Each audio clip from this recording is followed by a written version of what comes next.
Hello, welcome back to the channel. I wanted to give you an update on the pond. I told you I would let you know how that Shalex Dam It pond sealer worked because I had some seeps on the backside of my dam. The short answer is it didn't work. I think it fixed some of the small seeps, but you can see the pond level's down right now, so it's hard to tell. But some of the smaller seeps are gone and they've dried up. So that's good news, but I still have a big seep there where you see all that dark soil. I got a pond visitor here. This deer came in and was checking out the new swale ditch that I just dug. But you can see that main seep that I have where that darker soil was, I wanted to channel that into a swale ditch. So me and the kids ran the excavator and moved a whole bunch of dirt from the backside of the dam. Before it was kind of like a belly there, so all that water could kind of lay at the edge of the dam. So I wanted to get it all angled down towards this new swale, and then I wanted to shed the water over to the creek that's in the woods there. Where the pond outflow pipe goes, there's a creek. So I wanted this swale to connect to that basically. So as I dug the swale, I pulled all the soil up and put it against the backside of the pond dam. You can see the swale. The video doesn't really do it justice. It's a little deeper than it looks, but you can see I pulled all that soil and transitioned it into the dam nicely. Before it was lowest at the dam, and then actually the ground kind of came back up away from the dam, so it kind of held water. So now I got this all shedding right to the swale ditch. You can see this wet spot here. This is one of my seeps. It's always flowing water. It's not fast, but it's enough that it keeps the backside of the dam wet and spongy. And another one right here. And I'm really trying to get these dried up before winter because I think the freeze and thaw is going to wreak havoc on that soil. So I'm kind of mad dash to try to seal these leaks from the inside of the pond.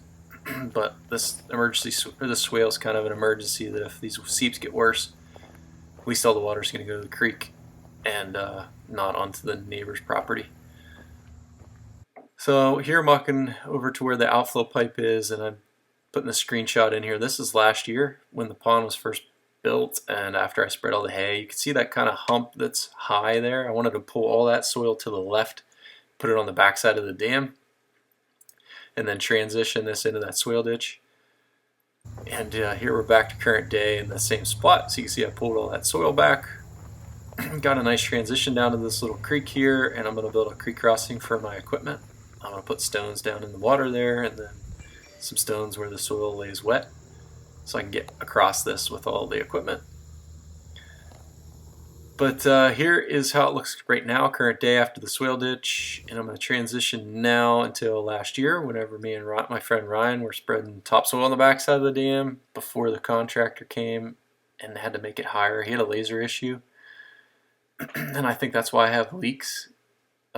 His laser was way out of calibration, so a few months after he built this thing, he'd come back and add like 4 or 5 feet of soil to this, and I think that's why I have seeps, is because I don't think the soil he added got a good bond. But these clips are all from last year. I just wanted to show you on the left, you can see how much brush is there on the backside of the dam, and kind of how like the lowest point is right at the base of the dam. So I wanted to make the swale ditch to shed any water that leaks out of the pond or to the creek. That way it doesn't go onto the neighbor's property.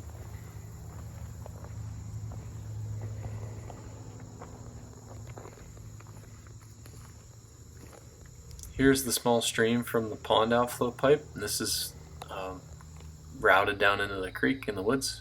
And I wanted to put these stones here so that I could cross it with my equipment. You can see there's stones down under the water too, and that's so when you cross this, you don't basically disturb any soil or mud or anything for sedimentation getting into the creek.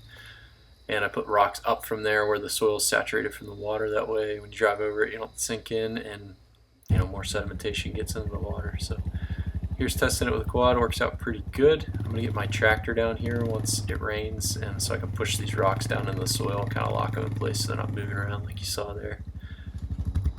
That's it for this video. If you enjoyed, please like and subscribe. I will give you an update once we get some rain, and I'll test out that swale that's on the backside of the dam, and I'm going to keep doing everything I can to stop these seeps before winter comes. So follow along if you want to see more on that. Thanks for watching.